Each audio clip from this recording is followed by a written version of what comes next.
സമൂഹത്തിൽ ആണിനെ പോലെ തുല്യാണ് പെണ്ണ് എന്ന് കരുതുന്നത്. ലിംഗസമത്വം, ജെൻഡർ ന്യൂട്രൽ എന്ന് പറയുന്ന വിഷയത്തിൽ ലിംഗസമത്വത്തെ എന്തുകൊണ്ടാണ് നിങ്ങൾ എതിർക്കുന്നത്? ലിംഗസമത്വത്തെ അല്ലല്ലോ എതിർക്കുന്നത്, ജെൻഡർ ന്യൂട്രാലിറ്റി അല്ല.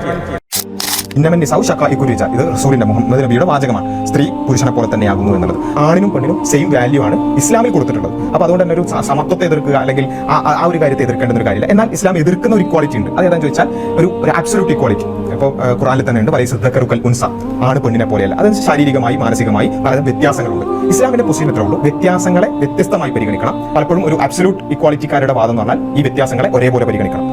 എന്തുകൊണ്ട് സ്ത്രീക്ക് അധ്വാനിക്കൽ ഇസ്ലാം നിർബന്ധമാക്കിയില്ല? വളരെ സിമ്പിളാണ്. ഒരു സ്ത്രീയെ സംബന്ധിച്ചിടത്തോളം പുരുഷൻ ഒരിക്കലും ചെയ്യാൻ സാധിക്കാത്ത ചില ബാധ്യതകൾ സ്ത്രീ ചെയ്യുന്നുണ്ട്. പ്രസവം അല്ലെങ്കിൽ കുട്ടി മുലയൂട്ടൽ പോലെയുള്ള കാര്യങ്ങൾ, എന്തൊക്കെ ഇക്വാളിറ്റി എത്തൊക്കെ തലതിരിഞ്ഞ് വന്നാലും പുരുഷൻ ഒരിക്കലും ചെയ്യാൻ പറ്റാത്ത കാര്യമാണ്.